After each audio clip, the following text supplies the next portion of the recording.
네, 하루의 경제 주식 마무리 경주마 시작하겠습니다. 낯선 얼굴이 등장해서 깜짝 놀라셨죠? 오늘부터 경주마의 새로운 기수로 여러분과 함께 하게 된 손석구입니다. 많은 분들이 애청하시는 경주마이고 또 지금이 우리 시장의 중요한 변곡점인 만큼 경주마의 든든한 패널 등과 함께 열심히 달려보도록 하겠습니다. 어느덧 3월의 마지막 주가 됐습니다. 코스피 2,700선 안착에 대한 기대가 큰 상황이죠. 자, 월요일 강력한 세 분의 기수들과 함께 시장에 대한 정확한 진단과 투자 전략 짜보겠습니다. 어서 오십시오. 네, 안녕하세요. 네. 자, 오늘 코스피는 또 이틀 연속 조정을 받았고 코스닥은 또 강세를 보이기도 했습니다. 일단은 지난주에 코스피가 대형주 위주로 2,700선 안착에 대한 기대가 상당히 큰 상황이기 때문에 네. 오늘 장 어떻게 보시는지요? 네, 오늘은 사실 전반적으로 최근에 들어서는 국내 시장의 제약바이오의 섹터가 좀 강한 그런 모습을 좀 볼 수 있었을 것 같고요. 네. 미국 시장을 같이 좀 연결해서 보면 FOMC의 금리 인하 기조가 기존에 3번의 금리 인하를 할 것이다라는 메시지가 좀 나오다 보니까 시장에서 그래도 환호하는 그런 모습을 지속적으로 좀 볼 수 있었을 것 같습니다. 그리고 최근에 엔비디아나 여러 가지 빅테크 기업들도 여전히 물론 조정을 주는 기업들 좀 있지만은 여전히 그 반도체의 여러 가지 수급이나 아니면 앞으로에 대한 그런 기대감이 여전히 남아 있는 상황에서 앞으로도 국내에 있는 많은 반도체 기업들 그리고 특히나 제약바이오 또는 지금 나오고 있는 것이 생명공학과 AI 기술과의 어떤 접목 현상 때문에 네. 그러한 부분에서의 많은 기대감이 좀 있는 상황이다 보니까 저는 이제 개인적으로 지금 최근에 국내 시장 그래도 좀 괜찮게 보고 있는 상황이고요. 예, 그래서 2,700선은 어느 정도 좀 지지를 하고 금리 인하가 점점 가까워질수록 이머징 국가에 대한 주식 이제 증시나 아니면은 미국의 중소형 기술주에 대한 어떠한 강한 어떤 반등이 좀 나올 것으로 좀 예상하고 있기 때문에 네. 예, 지금의 상황은 그래도 어느 정도 약간의 조정이 있을지언정 그래도 방향은 그대로 갈 것으로 저는 보고 있습니다. 네. 예. 박근혜 선장님께서 어떻게 보시는지 모르겠는데 지난주 사실 이제 증시 상승의 어떻게 보면 주인공이었던 삼성전자가 오늘은 또 1% 가까이 좀 조정을 받는 모습을 보였습니다. 어떻게 보셨습니까? 일단 거래소보다는 코스닥이 강했고요. 네. 코스닥이 강했음에도 불구하고 상승 종목수보다는 하락 종목수가 많은 그런 시장. 경험적으로 이런 시장에 나의 포트가 편중되어 있지 못하면은 굉장히 좀 소외가 되는 이런 시장이기도 하고요. 일단 오늘은 코스닥이 더 강했다 말씀을 드렸는데 조금 이따 말씀을 드리겠지만 2차 전지가 강했습니다. 그래서 네. 2차 전지 업황은 말씀을 드리기로 하고요. 최근 시장 약간 종합해서 말씀드리자면 지난주에 그 64포인트 오르는 날에 코스피 거래 대금이 14조 나왔거든요. 네. 근데 오늘이 9조 7천억 나왔으니까는 네. 고점 대비해서 한 30% 정도 빠진 거죠. 그러니까는 시장에서 코스피를 강력하게 좀 매매를 붙인다기보다는 그 지난주 수급 보시면은 누가 올렸습니까? 외국인이 올렸습니다. 그렇죠. 상대적으로 오늘 외국인이 400억 정도 매도. 그러니까 우리 시장은 외국인이 강하게 들어오지 않으면 일단 쉬어가고 오늘 종목들이 여러 가지 섹터들이 좀 왔다 갔다 순환매식으로 움직였다 보시면 될 것 같은데 순환매가 이런 즉 반도체라든지 그런 외국인들이 수급이 강하게 들어오지 않고 그러면은 일단 다른 엔터라든지 오늘 움직였던 여러 가지 섹터들로 순환매가 들어온다 이렇게 정리하면 어떨까 싶습니다. 네. 황희연 팀장님. 네. 코스닥은 지금 6개월여 만에 910선에 안착을 네. 했고 업종별로 보면 이제 제약바이오주가 상당히 강세를 그렇습니다. 보였습니다. 어떻게 보고 네. 계셨습니까? 오늘 사실 앞서 말씀해 주셨지만 지수는 그냥 큰 변동 없는 하루였지만 네. 오늘 거래소 같은 경우에는 하락이 529, 상승이 339개 나왔고 코스닥은 854개가 하락하고 한 700개 정도가 상승했습니다. 그러니까 역시나 계속 말씀드렸던 대로 포트를 너무 한쪽으로 몰빵이 되어 있다라고 하면 네.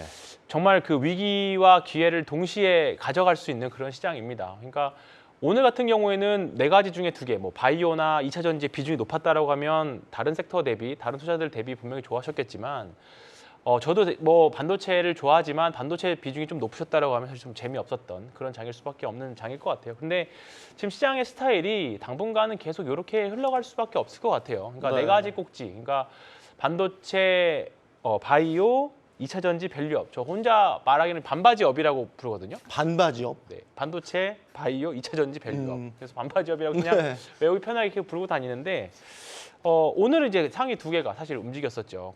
근데 작년과 다른 점은 뭐냐면 작년에는 2차 전지가 모든 수급을 다 끌어당겼죠. 그러면 네. 이제 다른 섹터가 다 하나도 안 되고. 근데 최근에 주식시장들 보면 그래도 풍선 효과라고 표현을 하기는 하지만 네. 그래도 두 가지 꼭지 또는 세 가지 꼭지 같이 움직이는 그런 흐름이 계속 되고 있습니다. 그렇기 때문에 오늘 반도체 비중이 높으셨던 분들이라고 해서 사실 너무 속상하실 필요는 없다고 생각하고 네. 뭐 또 바이오나 반도체 다른 2차 전지 가지고 있었던 분들이라고 하더라도 또 언제 또 이제 쉬어갈 수 있는 그런 흐름들이 될 수밖에 없습니다. 그러니까 지금은 조금 적극적으로 매매하시는 분들이라고 하면 요 네 가지 섹터 내에서 잘 트레이딩 하시면 좋을 것 같고요. 그게 아니라고 나는 바이온 홀드 당분 가겠다라고 하면 이 네. 네 가지 섹터 안에서만 노신다라고 매매를 하신다라고 하면 괜찮다고 저는 생각을 합니다. 다만 이제 당분간은 뭐 금리에 대한 이슈라던가 뭐 대외 글로벌 악재라던가 이게 좀 공백 기간이잖아요. 네. 그렇다 보니까 조금 네 가지 섹터는 바이온 홀드 하시기엔 좀 지루하시긴 할 겁니다.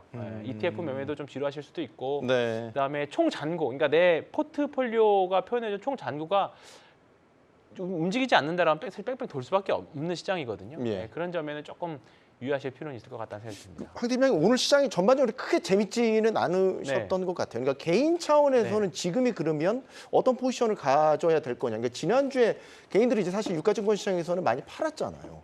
그러니까 지금 어떻게 보면 다시 좀 한번 정리를 하신 분들은 재진입할 타이밍을 좀 보고 있어도 되는 그런 시기인가 어떻게 보세요? 예, 저는 사실 이제 미국 시장과 국내 시장의 연결성을 지속적으로 좀 보고 있기 때문에 지금 미국 시장을 보게 되면은 과도하게 좀 빠르게 속도감 있게 올라왔던 건 사실이에요. 이러다 네. 보니까 만약에 엔비디아가 큰 조정을 준다, 또는 애플이 최근에 있어서 뭐 미국에서 여러 이슈가 있는데 그런 뭐 조정을 좀 준다 한다면 국내 시장도 어느 정도의 그런 여파가 좀 있을 것으로 보여집니다. 하지만 뭐 전반 매크로적인 뭐 관점을 좀 봤을 때는 지금의 금리 인하 기조가 그대로 유지가 된다면 과거에 금리 인상 때 크게 빠졌던 특히나 뭐 국내 증시도 마찬가지고 뭐 중소형 기술주도 마찬가지고 미국에서요.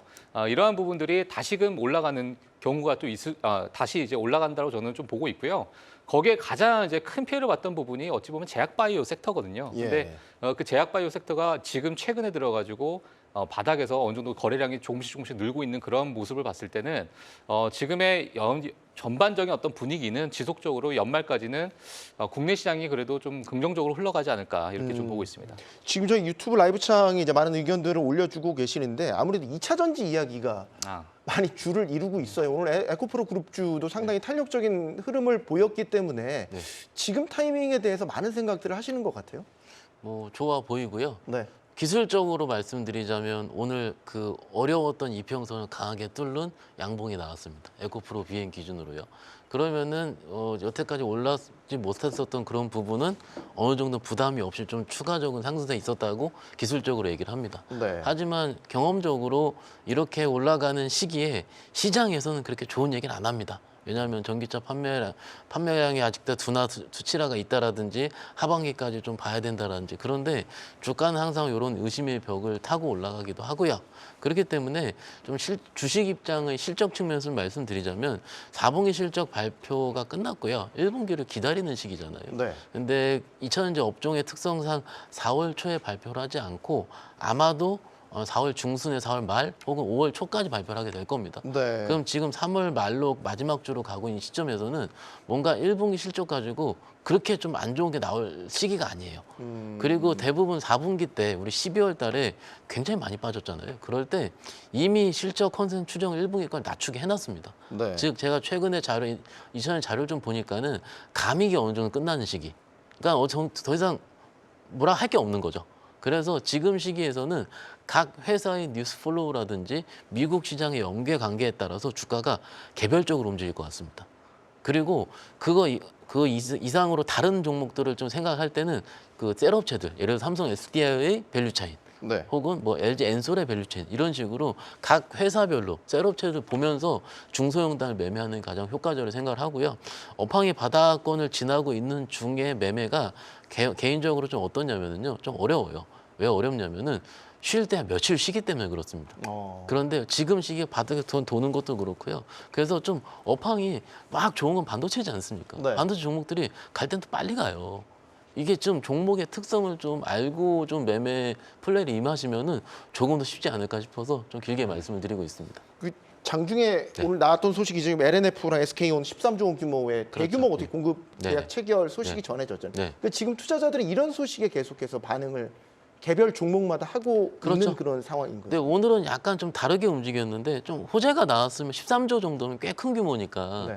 좀 그래도 양봉이 크게 나오리라고 좀 예상을 했었었는데 오늘 음봉이 나왔어요. 장중에 한 4%, 5%까지 떴다가 0.2% 풀었으니까는 이 정도면은 오른 게 아니고 오늘 들어가셨던 분들은 다 손실이거든요. 웬만하면. 그래서 그게 좀 안타까운 상황이고 오늘 코스닥이 1% 떴어요. 거래소가 0.4% 빠질 때 코스닥이 1% 떴다 함은 아마도 코스닥에서 시총 상위주 종목들이 움직였다라는 게 맞을 것 같고 그런 의미에서 에코프로 그룹들이 좀 움직였다 보시면 될 것 같습니다. 네. 예, 황 팀장님, 네. 이런 가운데 사실 테슬라의 중국 공장에 대한 생산 네. 감산 이야기도 들렸고요. 네. 그러니까 전기차 시장 성장성에 대한 의문은 여전히 갖고 있다. 그렇죠. 이렇게 네. 봐야 맞습니다. 되는 예, 거겠죠. 다만 이제 우리가 과거에 투자 올라갔던 아이디어들이 주식시장 자체가 사실 항상 신선함을 원하잖아요. 네. 예, 단순하게 이제는 전기차의 판매량이 늘었다라는 거 가지고는 과거에 주가가 폭발적으로 올라갔을 때의 그런 주가 같은 폭발력을 가지고 오지는 못할 겁니다. 네. 다만 이제 테슬라가 보여주고 있는 새로운 영업이익률, 뭐 지금 최근 진행하고 있는 기가프레스 사업을 통해서 정말 확고한 뭔가 자동차를 만드는 데 있어서 뭔가 특별한 걸 보여준다던가 이를 바탕으로 새로운 영업이익률을 보여준다던가 이런 부분들이 좀 필요할 건데 그렇다 보니까 지금 주식시장에서는 테슬라나 뭐 기존에 있었던 2차 전지 배터리 관련 쪽보다 최근에 전고체 삼성 SDI나 전고체 네. 배터리 관련 그러니까 작년에 뭔가 이 이슈로 올라가지 않았지만 조금 새로운 또 미래 기술로 지금 반도체도 마찬가지로 전통 레거시보다는 AI나 HBM 같은 이슈가 계속 회자되고 있는 것처럼 네. 2차 전지 섹터 내에서도 지금 상대적인 계속 강세를 보여주고 있는 거는 또 새로운 전고체와 관련된 내용들이잖아요. 그런 것처럼 이런 이슈가 뭔가 테슬라를 뭔가 저도 뭐 상담들을 많이 하지만 아직 테슬라는 있는 거는 가지고 계셔도 된다 충분히. 근데 우리가 테슬라를 뭐 추가로 폭발적으로 사기에는 다시 한번 과거의 영광을 기대하기에는 아직 좀 이르지 않느냐. 저는 아직은 그런 생각입니다. 네, 맞습니다. 예, 제가 이제 하나 말씀드리면 사실 최근에 저도 이제 황 팀장님하고 이제 같은 의견이긴 한데 네. 최근에 사실 그 2차 전지를 좀 보시는 분들은 물론 이제 테슬라를 보고 계시는 분 많이 있으시겠죠. 근데 최근에 보게 되면 중고차 가격, 특히나 이제 전기차, 테슬라 전기차에 대한 중고차 시세를 보게 되면 지난 20개월 동안에 지속적으로 좀 빠지고 있거든요. 네. 그러니까 고점 대비해서 53%가 빠져 있어요. 그리고 최근에 들어가지고 테슬라의 가격 인상 정책을 또 폈습니다. 미국에서는 이제 $1,000 이상으로 이제 팔게 됐고, 그리고 유럽에서는 2,000유로 이상으로 이제 가격 인상 정책을 폈는데 지금 3월 22일 기준으로 봤을 때 만약에 4월부터 우리가 가격 인상을 하겠다라고 하게 되면 지금에 있는 재고가 얼만큼 지금 내려가고 있는가. 예, 이러한 이제 표도 지금 나오고 있는 상황인데요. 3월 22일 기준으로 봤을 때는 여전히 움직임이 없어요. 자, 그러다 보니까 아직까지도 그 테슬라의 수요에 대한 부분이 여전히 좀 퀘션 마크로 좀 남아 있다. 예, 그러니까 가격 인상 정책을 폈는데도 불구하고 네. 지금에 있는 재고가 전혀 줄어듦이 좀 없으니까 이런 부분이 우리가 또 테슬라나 뭐 2차 전지 같이 연관해서 보시는 분들은 좀 참고하시면 좀 좋을 것 같습니다. 테슬라 실적이 사실 예전에는 전기차 시장 전체의 어떤 바로미터 역할을 했는데 그렇죠. 예. 지금 이렇게 정체된 상황이면 이걸 이대로만 봐야 되냐? 최근에 이제 중국 비아디 같은 경우는 뭐 파죽지세로 뭐 글로벌 시장에서 뭐 눈에 띄게 지금 호실적을 내고 있으니까 맞습니다. 헷갈린단 말이죠. 예. 테슬라는 이런데 BYD가 이렇게. 아니 심지어 이제 일론 머스크가 이런 얘기를 했잖아요. 비아디 본인 이제 컨퍼런스 콜에서 네. 테슬라 할 때 비아디의 어떤 여러 가지 가격 경쟁력이나 이런 성장성을 보게 되고 그 부분을 칭찬했어요. 정말 야 대단하다. 그리고 이제 리비안 실적 발표 혹시나 기억하실 분들 모르겠지만 리비안 실적 발표 때는 일론 머스크가 충고를 했습니다. 지금 미국에 있는 많은 전기차 기업들이 지금 뭐 구조조정 또는 가격 경쟁을 위해서 많이 쳐내지 않으면 앞으로 향후 2년 동안에 많은 전기차 기업들이 아마 파멸할 것이다. 파멸한다는 표현을 썼어요. 네. 예, 그럴 정도로 지금 중국차, 특히 뭐 비아디의 상승세가 너무나도 강하기 때문에 최근에 뭐 여러 이제 그런 부분에서 어떻게 이 가격 경쟁을 살아남을 수 있을까라는 것이 뭐 전기차 시장의 관건이라고 보시면 될 것 같습니다. 네. 박 팀장이 여쭤보고 싶은 거는 어쨌든 지금 투자자들이 2차 전지 섹터를 만약에 투자 결정을 하는 데 있어서는 최근에 나왔던 이슈들, 사륙 배터리라든지 아니면 전고체 배터리 여기에 대한 판단을 정확하게 하는 게 중요할 것 같아서 질문을 좀 드리고 싶습니다. 일단 뭐 삼성 SDI 이슈가 같이 들어간 이슈라고 생각을 하고요. 최근에 SDI가 움직인 게 46파이 배터리랑 전고체 배터리 이슈로 움직인 거 맞죠. 그리고 한 2, 3주 정도 보시면은 그 배터리 행사 때 SDI가 조금 빨라질 수 있다고 얘기를 한 부분이고 네. 기본적으로 우리가 주식을 볼 때 어떻게 보시면 되냐면은 어닝이 바로 들어올 수 있느냐 없느냐로 좀 보셔야 될 것 같거든요. 네. 46파이 같은 경우는 우리가 알고 있는 폼팩터의 변화라고 얘기를 합니다. 그래서 그것이 실질적으로 여태까지는 46파이 배터리 시리즈들이 언제 양산에 대한 부분 이런 게 명확하게 좀 나와 있지 않은 상황이었는데 거기서 이제 실질적으로 양산 시기라든 이런 게 재조명됐기 때문에 일단 지금 시장은 꾸준하게 그쪽을 봐야 된다라고 말씀드리는 게 맞을 것 같고요. 네. 이 시간 이제 업종이 굉장히 많아요. 뭐 전고체도 있고 전해액도 있고요. 근데 지금 보시면은 그런 섹터들마다 계속 돌아가면서 좀 움직이고 있잖아요. 네. 한번 전해액이 크게 움직였다가 최근 전고체가 움직였다가 지금 셀업체가 지금 조금씩 움직이고 있는 상황이거든요. 그러면은 2000년 투자자분들 입장에서도 내가 투자하려고 하는 혹은 투자 가지고 있는 종목이 어느 결에 들어있는지를 판단해야 될 것 같습니다. 네. 만약에 너무 많이 오른 것들은 최근에 좀 조정이 나오고 있거든요. 예를 들어 네. 전고체 배터리는 요 며칠째 그냥 똑같아요. 지금 주가 자체가. 그렇기 때문에 이게 지금 내가 여기서 전고체가 더 간다 해가지고 추가 매매를 할 수가 있긴 있지만 그것보다는 상대적으로 오늘도 그렇고 최근도 그렇고 많이 오른 것에 대한 부담감이 좀 없지 않아 있거든요. 그러면은 내 차례가 어느 정도가 될 거라는 걸 좀 생각해 보는 게 맞을 것 같습니다. 자, 저희가 뭐 섹터 내에 순환매가 지속되고 있다라는 이야기를 계속했는데 그 순환매가 돌아온 섹터 중에 하나가 오늘 또 바이오가 아닌가 싶습니다. 그러니까 미국 암학회 관련 호재도 네. 있지만 지난주 같은 경우는 또 생물보안법 호재 뭐 이런 것들도 있었죠. 이런 것들에 대한 호재가 분명히 있기 때문에 주가가 간다라는 게 이해가 뭐 되기도 하는데 오늘 3,000단 제약을 필두로 해서 네. 유중 소식이 전해진 HLB까지 네. 정말 그동안 주가가 눌려있던 신풍제약까지 개별 호재들을 통해서 전체 섹터가 움직였다 이렇게도 보여지는데 어떻게 네. 평가를 하시는지. 일단은 뭐 말씀해 주셨던 거 맞지만 큰 흐름은 뭐 금리 인하 기조가 이제 방향이 잡혔다라는 거겠죠. 네. 계속적으로 사실 우리나라 대표적인 주식들이 다 성장주긴 합니다만 금리로 인해서 가장 억눌렸던 게 제약바이오 섹터였고 그 가닥이 잡히다 보니까 그리고 이제 작년 말을 기점으로 해서 좀 수급 쏠림이 좀 이제 나머지 섹터들로 좀 분산이 되면서 바이오 쪽도 이제 수급을 갈 여력이 있다. 그렇게 좀 보시면 될 것 같습니다. 그리고 사실 우리가 코로나 시부터 쭉 보면 코로나 전부터 보면 2018년 봄인가요? 그때 이후로 사실 제약바이오 섹터 내에서 뭔가 바이오 뭐 간간히 뭐 좀 혼자서 독자적으로 올라가는 종목들이 몇 개가 있긴 했습니다만 바이오가 뭔가 우르르 올라가는 섹터 시기는 사실 지금부터가 올해가 사실 처음인 것 같거든요. 네. 사실 그동안 코로나 때문에 공장들도 많이 멈추고 했습니다만 따지고 보면 제약바이오 신약 개발 업체들은 그 안에서 연구도 계속 진행했고 임상이 좀 중단됐던 경험들은 좀 있지만 연구실에서의 경험은 진행들이 계속 됐었거든요. 이제 그런 결과들이 사실 작년 1월부터 사실 JP모건 헬스케어부터 사실 기대를 했습니다만 금리 부분에서 많이 억눌려 있다 보니까 한 1년 이상 딜레이가 됐었고 작년 말부터 효과들이 나오기 주식 주가로 이제 좀 보답을 하는 것 같습니다. 더군다나 이제 거기에 있어서 이제 좀 글로벌 기업들이 작년에는 비만약, 이제 올해까지 이어지고 있는 비만약 모멘텀이라던가 네. 그리고 계속 호재들이 나오고 있었던 오늘 상한가를 간 3,000당 제약이나 삼성바이오로직스, 그다음에 뭐 알테오젠, 레오캠바이오 이런 굵직한 기업들 위주로 좀 이제 수급이 쏠린 현상들이 좀 있었던 것 같습니다. 네.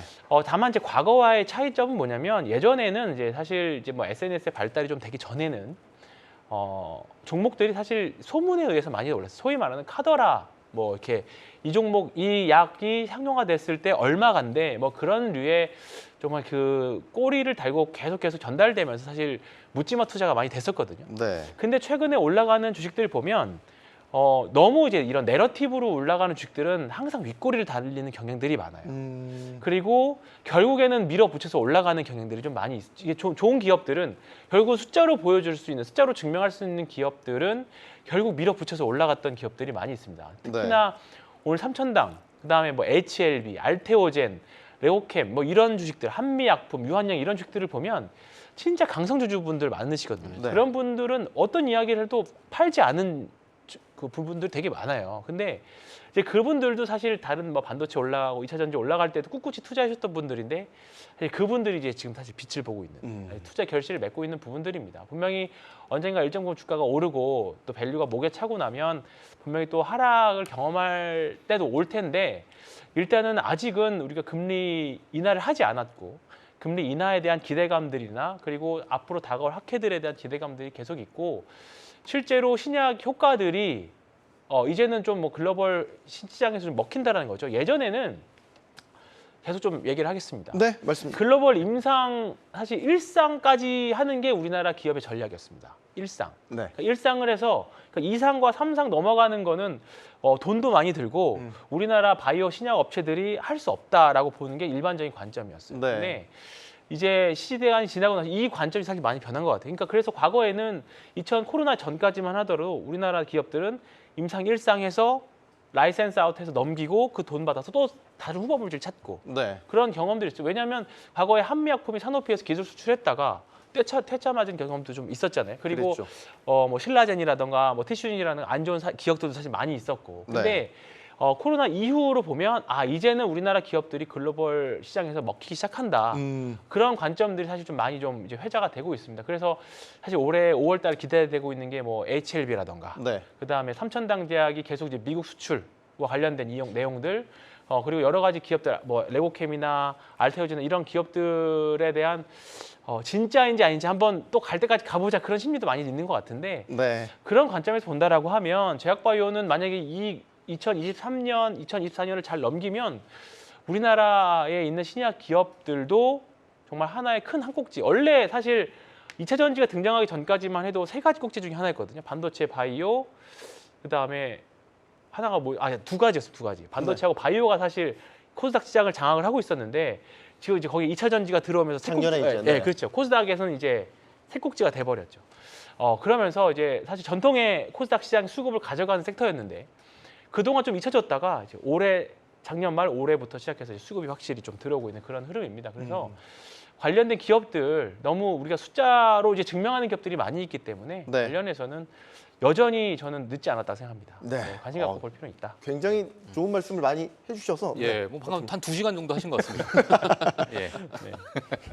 네. 예. 제가 조금만 첨언 드리자면요. 네. 지금 너무 좋은 말씀 많이 해주셨는데 사실 지금 최근에 들어가지고 뭐 젠슨왕도 컨퍼런스 콜에서 이런 얘기를 했죠. 지금의 신약 개발, 그러니까 AI 기술이 이제 다음으로 넘어갈 곳이 본인이 가장 이제 기대하는 부분이 신약 개발 쪽이다. 네. 생명공학 또는 유전공학 쪽이라고 이제 많은 이야기를 좀 하고 있고요.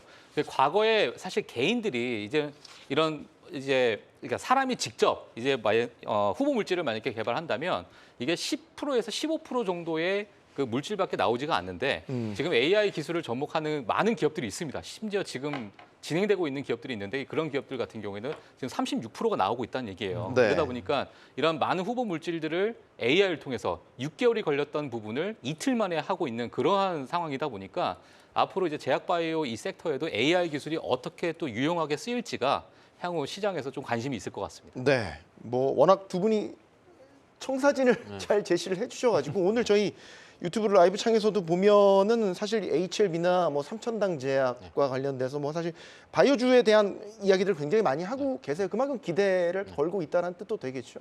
일단 뭐 충분히 더 갈 수 있고요. 그런데 이게 주가라는 게 개인적으로는 조금 다르게 보거든요. 이게 저는 주가의 상승 곡선의 끝을 쏠림이라고 생각을 하거든요. 쏠립니다. 네. 그런데 오늘은 삼천당 제약이 쏘아 올린 쏠림이 제약바이오로 많이 갔어요. 그건 인정을 하고요.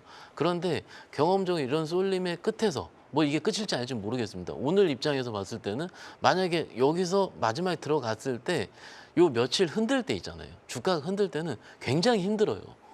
왜냐하면 기본적으로 제약바이오 투자는 한 믿음 해야 되거든요. 근데 그 믿음이 어떻게 보면 그 스터디에 기반한 믿음이 돼야 되는데 기본적으로 최근에는 워낙 많이 회자가 되기 때문에 내가 보는 거에 따른 믿음이 되는 거예요. 기본적으로 주가가 빠질 때 버틸 수 있는 건 실적입니다. 네. 그런데 실적과 수주를 다르게 생각을 해야 돼요. 수주는 지금 오늘 공시 나온 여러 업체들도 보면은 몇 년 후에 혹은 몇 년 나눠서 들어온다는 게 제약바이오 기본적인 특징이거든요. 뭐 마일스톤도 그렇죠. 전제 조건으로 근데 걸기도 하죠. 그게 다음 분기 때 만약에 들어오지 않으면 혹은 좀 예상보다 적게 떨어지면 또 매도가 많이 나와요. 그래서 그거의 변동성을 좀 생각할 필요가 있다는 게 저는 개인적으로 그렇습니다. 왜냐하면 영업점에서 이런 사례를 너무 많이 봤어요. 한 네. 3개월 정도 쉬면은 미칩니다. 힘들어서. 그리고 4월 초에 이제 AACR 하잖아요. 그러면은 우리가 최근에 봤었던 그래도 제약바이오 쪽의 컨퍼런스 하나가 임박해 있는 거예요, 또. 네. 지금 시기 자체. 그러면 이게 만약에 한 달 쉰다고 하면은 주가 또 어떻게 될지 모르거든요. 근데 지금 예. 4월 바이오 업종에 대한 주가 흐름이 전반적으로 어떻게 될 것이냐라고 이제 궁금해하시는 분들도 좀 있는 것 같아서 네. 말씀하셨던 이제 미국 암학회라는 네. 이제 이슈도 앞에 그렇죠. 놓여져 있는 네. 거고 이걸 생각해볼 만한 재료들이 있는 것 같아서요. 네. 마무리 좀 짧게 뭐 말씀. 말씀을 저도 뭐 거창하게 말씀드렸지만 4월 암흑기 사실 좀 무섭습니다. 많이 올라가면 당연히 세론에 대한 욕심이 많이 날 거고요. 그리고 항상 5월 달은 우리나라 성장주들이 힘들었던 시기이기 때문에 일단은 지금은 조금 즐기되 4월 중순 이후에 암흑기 이후 그리고 사실 공교롭게도 아까 4월 이제 전기차 업체 아까 설명하시면서 4월 말 5월 초 말씀하셨지만 이제 그때가 이제 1분기 실적 발표 시즌이잖아요. 그러면 네. 이제 전반적으로 뭔가 상반기의 모멘텀이 조금 뭔가 에너지가 좀 소멸되는 느낌이 항상 4월 말 5월 초입니다. 그거는 네. 비단 바이오 업체뿐만 아니라 모든 섹터들이 마찬가지일 거고 거기서 더 하반기 쪽으로 갈수록 청사진을 제시하지 못하면 1분기에 제시했던 또는 작년 말에 제시했던 것보다 좀 생각하지 못했던 물량 좀 청사진 비전보다 좀 약하다고 하면 당연히 물량들이 나오기 때문에 우리가 셀인메이드라는 표현을 쓰는 거거든요. 그렇기 때문에 뭐 지금은 뭐 어떤 종목이든 매매하셔도 됩니다. 근데 일단은 4월 중순까지는 4월 중순 이후에는 우리가 또 이 자리에서 다시 말씀드리겠지만 네. 그때 가서 다시 한번 보자. 네, 조심하자 그때 가서. 네. 일단은 그래도 기대를 갖고 그럼요. 계시되 4월 네, 중순까지 아직은 해볼 만하다. 네. 보자라고 말씀 주셨습니다. 지금 저희가 또 짚어봐야 될 이슈가 있어요. 오늘 또 눈여겨봐야 될 게 애플이 자사 휴대폰에 중국산 AI를 활용할 거다 이런 소식이 전해졌단 말이에요. 그 자존심 높은 애플이 중국산 AI를 자사 휴대폰에 탑재한다? 예. 선뜻 이해는 안 가는데 좀 예. 이슈를 정리를 해주세요. 예, 뭐 일단은 뭐 최근에 사실 애플이 구글에 AI를 탑재한다라는 이야기가 먼저 나왔었죠. 그렇죠. 예, 먼저 나왔고 그리고 이제 지금 최근에 방금 말씀해 주신 것처럼 뭐 중국산 AI, 바이두의 AI를 탑재한다라는 이야기가 좀 나오고 있는데요. 사실 뭐 이런 부분을 우리가 뭐 확정을 짓고 보기에는 좀 힘들 것 같고요. 사실 애플에 대한 입장이 정말 지금 난처한 상황입니다. 사실은 지금 미국에서 법무부에서도 지금 소송이 들어간 상태예요. 네. 반독점에 대한 이슈 때문에 소송이 들어가 있는 상태고 이번에 뉘앙스가 과거와는 정말 다른 뉘앙스이기 때문에 시장에서 크게 지금 우려하고 있는 상황이다 보니까 주가가 애플이 뭐 마이너스 4% 넘게 폭락을 하는 그런 모습을 좀 보여줬었는데 지금 과거에요. 사실 벨 시스템이라고 통신 이제 시장을 독점을 했었던 네. 그러한 이제 사건이 있었는데요. 그때 그 부분도 법무부가 다 해체를 시켰습니다. 그리고 과거에 마이크로소프트도 마찬가지로 윈도우를 파는데 거기에 끼워 넣기로 이제 인터넷 익스플로러를 끼워 넣기로 했는데 그 부분도 또 해체 이제 그랬죠. 못하게끔 네. 막는 사건이 있었는데요. 사실 그러한 그게 이제 과거에 이제 셔먼법이라고 그 법을 언급까지 하면서 지금 애플의 반독점 상황을 이야기하고 있는 부분 그리고 미국과 중국의 여러 갈등이 지금 거의 최고조로 달하고 있는 상황에서 네. 과연 애플이 지금 바이두의 AI를 탑재를 하는 결정을 내릴까라고 봤을 때는 저는 약간 부정적으로 좀 보고 있고요. 예, 그냥 하나의 해프닝으로 좀 보는 게 낫지 않을까라는 저는 생각이 좀 들고 있는 입장입니다. 예. 이게 사실 베일에 가려져 있는 게 중국 AI 기술력이 어느 정도냐. 이게 지금 바이두 같은 경우도 이 어니봇이라는 자체 이제 초고대 언어 모델을 내놓고 있는데 사실 이 글로벌 시장에서 평가를 받았다라고 하기에는 아직 우리는 알 수 없는 상황이거든요. 그러니까 우리가 레퍼런스를 확인을 못하기 때문에 지금 그것이 어느 정도 진일보한지 아닌지를 판단을 못하는 거죠. 박정훈 팀장님께서 말씀하신 것처럼 이것에 대한 끝은요. 전 6월 달에 가면 알 것 같습니다. 네. 개발적 컴포넌스가 시작을 하니까 그때까지는 애플의 여러 가지 행보들이 소위 여러 가지 트라이를 계속 해볼 것 같아요. 뭐 구글 제미나이부터 시작해서 그래서 시장에서 어떤 식으로 반응을 나온지를 볼 것 같습니다. 뭐 제가 듣진 못했지만 네. 뉴스를 통해 추론을 해보면은 주말에 이제 중국에 갔죠. CEO 자체가 가가지고 애플 판매에 대해서는 조금 더 부담이 없다 이런 얘기를 많이 좀 했었는데 그 자체가 중국 시장 자체가 그나마 해볼 만한 곳 애플 입장에서는 그렇기 때문에 여기서 어니봇을 좀 쓴다 이렇게 하지만 사실은 조금 더 지켜봐야 되겠다. 개인적으로 좀 그렇게 말씀드릴 수 있겠습니다. 이런 가운데 이제 중국 안에서는 미국 기업들에 대한 퇴출 소식도 있었어요. 뭐 대표적으로 AMD, 인텔, 뭐 CPU를 장악하고 있는 인텔, 뭐 AMD도 마찬가지죠. 이런 것들이 이제 중국 그 관용 시장에서부터 이제 퇴출한다 이 소식도 전해졌는데 이건 사실 미국과 중국의 어떤 패권 경쟁 속에서 계속해서 순차적으로 일어나고 있는 것 같아요. 네, 맞습니다. 뭐 그 부분은 뭐 지속적으로 일어날 것 같고요. 사실 반도체 경쟁은 너무나도 뭐 과거부터 이어지고 있는 상황인데요. 사실 화웨이 같은 경우에도 지난달 뉴스를 아마 보셨던 분들 아시겠지만 화웨이 CPU가 과거 AMD의 3년 전 모델과 비슷한 벤치마크를 보여준다라는 이야기가 좀 나오고 있는 상황이다 보니까 네. 어느 정도 기술력 자체의 격차를 많이 줄여나가고 있다. 물론 프라이빗한 그러한 벤치마크로 통해 가지고 시장에서 언론을 통해서 나온 그런 결과치다 보니까 이거를 맹신할 수 있는가에 대해서는 다시 우리가 또 지속적으로 좀 지켜봐야 되겠지만 그러한 이제 벤치마크를 보여준다라는 부분이 있고요. 그리고 7나노 AP에 이어가지고 5나노 CPU까지 독자 개발에 나섰다라는 이야기가 나오게 됐고, 또는 화웨이 같은 경우에는 중국 내에 또 여러 가지 매출적인 부분, 또 수요에 있어가지고 갑자기 급상승하고 있는 그런 모습이다 보니까요. 이런 부분을 향후 어떤 기술 격차로 공신력 있는 그러한 매체를 통해서 우리가 접할 수 있을까, 그 부분이 이제 가장 중요할 것 같고요. 네. 지금의 어떤 상승세는 여전히 정말 격차를 줄여나가고 있다. 아. 네, 이렇게만 저는 표현할 수 있을 것 같습니다. 네. 예. 뭐 미중 그 패권 경쟁 속에서도 중요한 건 이제 우리가 되겠죠. 우리의 AI 경쟁력이 어디까지 계속해서 올라오고 그림을 그려가고 있느냐. 이 부분도 많은 이제 투자자들께서 주목하고 계실 것 같은데, 이런 가운데 나온 게 삼성전자의 마하원입니다. 그러니까 AI 통합 칩이라고 봐야 되는 것 같고, 이건 이제 HBM과는 또 다른 영역인 건데, 마하원을 네이버에 납품을 한다. 이 소식도 전해졌습니다. 이거 유의미하게 좀 해석을 해봐야 될까요? 아니 유의미하게 해석돼서 삼성 주가 좀 빨리 갔으면 좋겠습니다. 바람? 예, 바람이고요. 네, 바람을. 일단 내용을 좀 뜯어 보면은 마하원이, 그러니까 우리가 알고 있는 엔비디아의 가속기는 학습이랑 추론이 둘 다 강화된 가속기인데, 마하원은 학습이 아니고 추론에 강화되어 있다. 추론만 강화되어 있으니까는 가격이 싸고 글로벌 빅테크에 좀 더 특화적으로 특화 가속기로 납품할 만하다. 이게 좀 제가 요약을 한 것 같아요. 그래서 처음에 이제 네이버랑 같이 작년부터 협업을 했기 때문에 주요 빅테크의 판로가 만약 개척이 된다면 네이버도 시작이 된 거죠. 뭐 메타든 뭐든 충분히 내러티브성 스토리에 연결되어 있다고 봅니다. 근데 그거는 최근 시장에서 좀 연관되는 말씀 좀 드리자면, 사실은 마이크론이 엔비디아에 HBM 납품한다고 했을 때 한 2주 정도 타임렉이 좀 있었어요. 주가가 가기 전에는. 그래서 저 지난주에 실적 발표 플러스 다음 분기 가이던스를 내보내면서 주가가 폭발적으로 올랐거든요. 네. 같은 경우로 최근 시장에는 제가 보기엔 아마도 실적이라는 수주를 눈에 좀 보여줘야 될 것 같습니다. 아. 그런데 지금 시기 자체가 삼성은 빨리 올랐으면 좋겠잖아요. 좋은데 그것보다는 지금 시기는 지금 오늘 25일이죠. 오늘부터 4월 초까지 삼성전자 실적 발표를 기다리는 기간이거든요. 네. 그럼 기다리는 기간 중에 물론 1월 달에 뉴스 플로우를 살펴보시면 삼성이 메모리 전체에 흑자 전환했다. 그러니까 아마 실적은 잘 나올 거예요.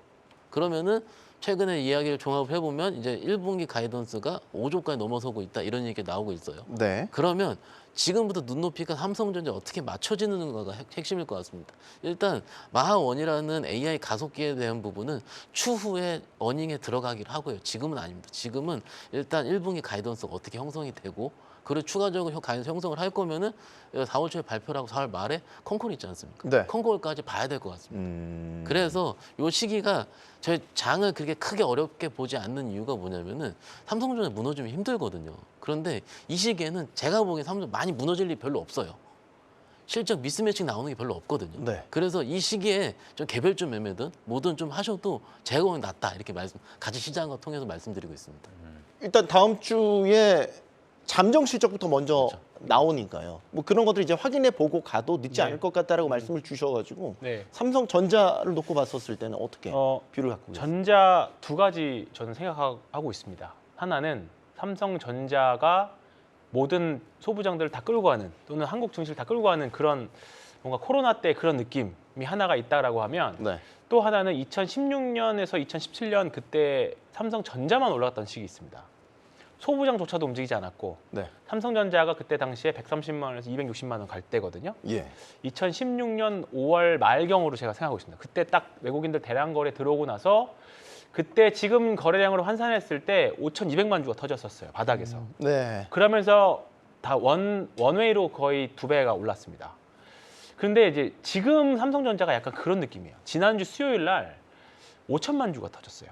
외국인들이 1,200만 주, 거래량이 5천만 주 터졌다는 거고, 외국인들이랑 기관이 엄청나게 샀죠. 네. 전형적으로 개인 매도에 외국인 기관 매수, 쌍끌이 매수 들어오면서 바닥에서 일단 대량 거래가 나왔습니다. 그래서 이걸 과연 어떻게 해석해야 되느냐 그건데 그렇다 보니까 저도 사실 대형주 플레이보다는 중형주에서 플레이들을 많이 하는데 지금은 삼성전자는 무조건 포트에는 있어야 되겠다는 생각이 듭니다. 네, 왜냐하면 네. 일단은 외국인들이 연초부터 굉장히 많이 샀습니다. 지난주에만 3조 샀어요. 네. 이 물량을 어쨌든 샀다라는 거는 이게 뭐 패시브 자금이든 액티브 자금이든 뭐 어떠한 이유든지 간에 샀다는 게 중요한 건데 지금 가격대에서 삼성전자 이 정도 배팅한다는 거는 뭔가 더 큰 그림을 그리고 있다라는 거겠죠. 당연히 큰 그림을 그리고 있을 겁니다. 그리고 지금 우리가 나왔던 마하원이든 그다음에 앞으로 오늘 뭐 이제 뉴스가 나왔었던 이제 HBM 공급 소식에 대한 진위 여부든 상관없이 일단은 주가가 먼저 진실이라는 전제 조건 하에 그런 관점에서 본다라고 하면 그리고 우리보다 외국인들의 정보력이 더 앞선다라는 전제 조건 하에 본다라고 하면 네. 지금 삼성전자 외국인의 매수세는 조금 의미가 매우 있다 저는 일단 그렇게 생각을 합니다.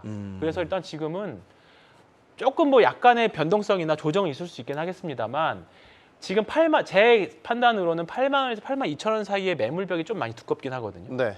거기만 넘어준다라고 하면 전고점까지도 2000 코로나 때의 전고점까지도 충분히 트라이 볼 수 있을 것 같습니다. 그러면 뭐 2,800, 2,900이 문제가 아니라 3,000도 갈 수 있겠죠. 근데 문제는 그렇게 된다라고 하면 제가 지난주에 이제 해외 운용사 매니저분 이제 네. 통화를 했었는데 예. 그분도 2016년 얘기 똑같이 하시더라고요. 잘못하면 쏠림이 될 수 있다. 왜냐하면 지금 우리나라 하이닉스가 일단 좋다라고 해서 운용사들 다 채워넣고 그 다음에 아시아 자금계, 외국 글로벌 자금계에서 외국계 보면 일본 증시도 일정 부분 다 들어가져 있고 대만에 있는 TSMC도 일정 부분 다 들어가 있다. 그러면 외국인들이 한국을 산다. 확실하게 삼성전자가 돈다는 거를 보고 삼성전자 산다라고 하면 외국인들은 집중할 수밖에 없다. 이쪽으로. 몰빵을 칠 수밖에 없다라는 관점을 보면 2016년도에 삼성전자만 쫙 올라갔던 그런 흐름도 충분히 가능성이 있기 때문에 그리고 지금 지난주 수요일 날 삼성전자 변동성 보면 충분히 중소형주에서 나올 수 있는 변동성도 지금 대형주에서 충분히 나오고 있습니다. 그렇기 때문에 삼성전자를 지금 안 살 이유는 전혀 없다. 그렇게 생각합니다. 삼성전자가 그런 그림도 가능한가요? 이게 레거시 반도체 소부장 쪽을 같이 끌고 가는 그런 그림도 아니요, 가능하다? 황 팀장님 오랜만에 좀 너무 이렇게 앞서가신 것 같아서 네. 좀 제 개인적인 생각을 좀 말씀드리자면 2016년, 17년 때 저도 봤죠. 그 시장에 저도 없었겠습니까? 근데 그때 시장과 지금 시장은 다릅니다. 왜냐하면은 우리 개인 투자자분들이 엄청 스터디를 많이 하세요. 최근에 종목들이 확산되는 걸 보시면은 네. 삼성전자만의 스터디가 아니고요. 그 안에 밸류체인별로 각 공정별로 스터디가 굉장히 빠르게 이루어지고 있거든요. 그리고 이루어진 이후에 작년 HBM 관련주들 보세요. 웬만한 거 다 두세 배씩 나 있거든요. 그게 처음 발굴한 거는 기관이 아니고 개인 투자자분들입니다. 스터디에 있어서. 그러면은 앞으로도 삼성전자가 어느 정도 자리를 위치해주고 삼성이 갈 건 뭐가 갑니까? HBM3에 어닝 붙은 것 때문에 갈 거예요. 마이크론처럼. 그러면 거기서 확산되는 걸 또 갈 겁니다. 최근에 뭐 이오테크닉스랑 여러 삼성전자 밸류체인이 몇 개 있어요. 그런데 아마도 그것들이 움직일 때 약간 소부장 종목들이 최근에 삼성전자 주가를 조금 빨리 움직이거든요. 황 팀장님께 저번 주에 얘기하셨는데 2주 전에 어닝 IPS 전공적 레거시 부분 움직였어요. 그래서 삼성전자 움직였고요. 그럼 만약에 그런 식으로 좀 밸류체인으로 좀 더 빨리 종목들이 움직인다면 그거에 대한 힌트를 얻을 수가 있을 것 같거든요. 아까 삼성전자만 가는 장만이라는 표현에 대해서는 반대. 근데 삼성전자는 포트에 있어야 되는 거는 오케이, 인정합니다. 같은 듯 다른 네. 네. 전략이어서 참고를 해보시면 좋을 것 같고 하나만 더 삼성전자 팀장님. 네. 삼성전자가 곧 엔비디아에 HBM을 납품할 것이다. 예. 물론 이게 보도로 나온 거 확정된 게 아닙니다. 보도이기 때문에 저희가 가려서 이제 봐야 되긴 한데 예. 사실 지난주에 워낙 HBM과 관련된 이슈들이 많았던 상황에서 이어서 이런 후속 보도가 나왔다는 것에서 좀 눈에 띄는 것 같아서 어떻게 해석을 하고 계시는지. 뭐 저는 사실 뭐 마이크론에 대한 먼저 이제 마이크론이 첫 공을 날렸죠. 사실은 이제 엔비디아에 대한 납품 소식이 나왔었고요. 그리고 이제 여러 가지 뭐 SK하이닉스나 삼성전자에 대한 그러한 납품 소식도 있지만은 저는 이제 기본적으로 좀 생각하는 게 지금 HBM이라는 시장 자체가 고정돼 있는 파일을 나눠 먹는 점유율 싸움이 아니라 이 시장 자체가 커지는 상황이다 보니까 네. 지금 마이크론이 이번에 가이던스가 정말 HBM에 대해서 정말 긍정적으로 좀 나오다 보니까 시장에서 좀 환호를 좀 했고요. 그러니까 이러한 부분이 저는 삼성전자와 SK하이닉스로 다 넘어갈 거라고 저는 생각이 들고 있습니다. 왜냐하면 마이크론의 그 생산 캐파 자체가 어느 정도 한정이 되어 있거든요. 하지만 이러한 여러 수요적인 부분을 다 채울 수 있을 만한 HBM의 기업들이 사실 저희가 다 아는 삼성전자, SK하이닉스, 마이크론밖에 없기 때문에 자, 이런 부분은 아마 삼성전자와 SK하이닉스로 퍼져나갈 수밖에 없는 그러한 시점이 될 것 같고요. 그리고 삼성전자의 그런 납품도 저는 긍정적으로 좀 생각을 하고 있습니다. 네. 자, 다음 이슈로 넘어가 보겠습니다. 지난 주말 사이 안타까운 소식이 전해졌죠. 그 러시아에서 정말로 많은 인명이 희생이 되는 테러가 벌어졌고 사실 이제 이런 이야기를 입에 담기가 참 조심스럽긴 한데 어쨌든 지정학적 리스크가 다시 불거지는 상황에서 방산주가 또 다시 한번 우리 시장에서는 주목을 받는 그런 타이밍이 된 것 같아서 네. 방산주에 대한 해석도 좀 네, 방산주 뭐 사실 러시아 우크라이나 전쟁뿐만 뭐 사실 이걸로 인해서 촉발돼서 뭐 폴란드 수출도 나오고 여러 가지 뭐 지정학적인 리스크 부각되면서 사실 우리나라 방산 업체들이 한 단계 밸류업을 받는 거는 맞다고 봅니다. 근데 네. 지난 주말에 이제 언론에서 관련 다큐멘터리를 하나 봤습니다. 봤는데 네. 정말 그 소위 말하는 국뽕이 차오를 정도로 우리나라 방산 많이 커졌다 하면서 하나 에어로스페이스부터 시작해서 뭐 네. 풍산이라던가 여러 가지 아는 기업들이 나오니까 굉장히 좀 재밌게 봤는데 사실 뭐 더 큰 그림으로 보면 우리 지난번에 잠깐 얘기했었던 것처럼 뭐 사우디 중동 쪽도 사실 방산 이슈가 계속 있는 거고 전혀 전쟁과 상관없을 것 같은 호주도 사실 계속 국방력을 계속 강화하고 있는 그런 그림들이잖아요. 근데 네. 이제 소위 말하는 그 다른 선진국 대비 미국이나 독일이나 뭐 중국이나 러시아 대비 한국의 기술력이 워낙에 좀 많이 올라와져 있기 때문에 예전에는 우리나라 방산 업체들이 주 매출처가 사실 국방부였습니다. 대한민국 국방부.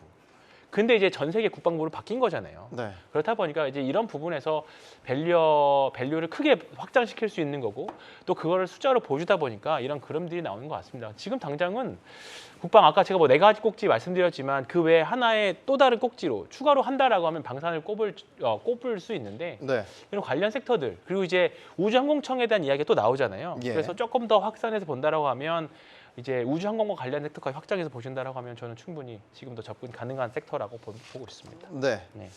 자, 얼마 전에 이 금양의 감사 보고서 연기 소식에 아마 많은 2차 전지 투자자분들 가슴을 또 덜컥 쓸어 내리셨을 것 같아요.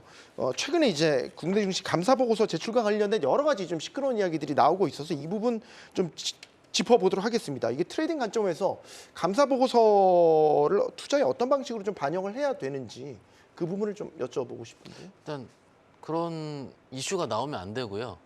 당연하죠. 예, 네, 트레이딩 관점에서 이용을 하면 안 됩니다. 기본적으로. 네. 대부분 우리 투자자분들 소위 작은 종목들이 소위 이런 시기 때 잘못 들어가서 1년, 2년째 고생하는 경우를 제가 많이 봤거든요. 그래서 이걸 또 일종의 이벤트라 보시면 그럴 수가 있긴 하지만 이런 이벤트는 이용하시면 안 됩니다. 기본적으로. 그리고 이게 지금 최근에 종목들이 최근에 코오롱 티슈진부터 시작해서 그런 거래 정지 됐다가 올라와서 굉장히 많은 짜릿함을 보셨기 때문에 이런 이슈들 때문에 들어가시는 걸로 저도 왜 모르겠습니다. 충분히 압니다. 하지만은 리스크 대비해서 리턴이 너무 적습니다. 그렇기 때문에 일단 이런 보고서가 나오고 안 나오고 이슈 때문에 매매 플레이는 하시면 안 된다고 말씀을 드리는 중이고요.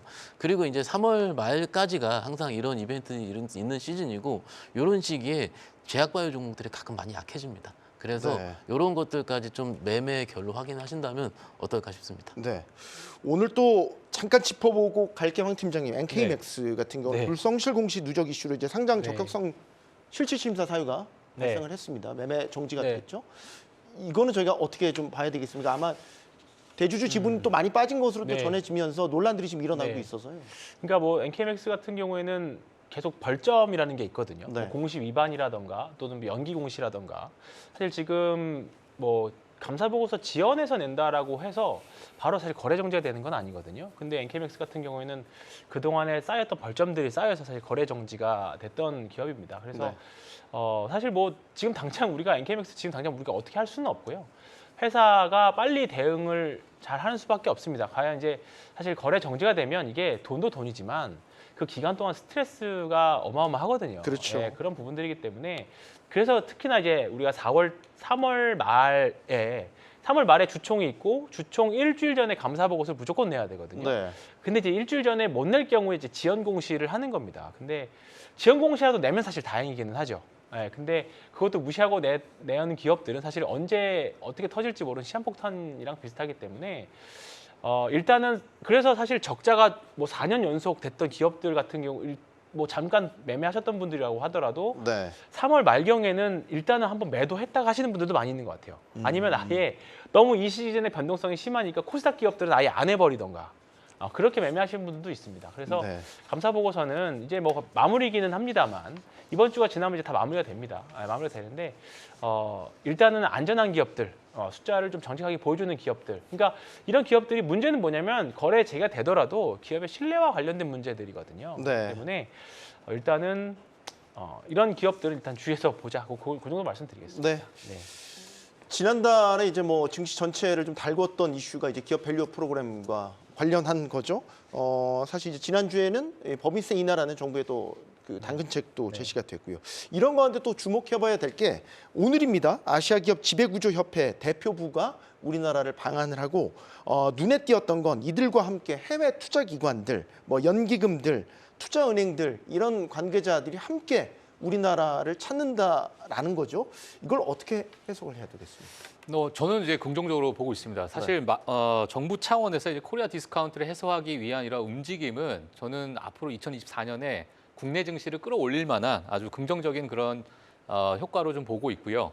사실 저도 개인적으로 지금의 최근에 많이 상승했던 미국 증시 대비해서 한국 시장은 그렇게 크게 상승을 하지 못했다. 그리고 금리 인하 시점이 좀 다가오다 보니까 많은 이머징 국가의 증시가 그래도 수혜를 좀 볼 수 있다라는 네. 점에서 그리고 우리나라의 밸류 프로그램 여러 가지 코리아 디스카운트에 대한 여러 가지 움직임 때문에 네. 저는 어찌 보면 미국 증시가 많이 올라온 거에 대한 부담감 때문에 조정을 줄지언정 국내 시장은 어느 정도의 그 흐름을 지속적으로 좀 이어나갈 거라고 저는 보고 있기 때문에요. 네. 사실 올해 상반기 같은 경우에는 국내 시장도 저는 긍정적으로 보고 있고요. 지금의 이러한 움직임은 저는 고무적인 그런 상황이다 이렇게 보고 있습니다. 그러니까 밸류업 관련해서 저 PBR주에 외국인 투자 특히 이제 기관들이 들어오는 그 자금의 성격들은 단기적으로 보고 들어오는 건 아니라고 저희가 봐야 되는 거예요. 외국인은 길게 보고요. 우리 기관 투자분들은 어느 정도 오르면 팔더라고요. 그래서 그 종목들이 누워 있었죠.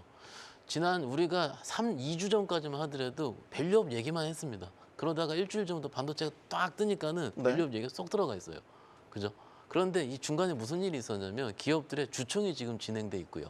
은행 입장에서는 여러 가지 예리스 관련 뭐 부분도 같이 논의가 되고 있는 것을 알고 있습니다.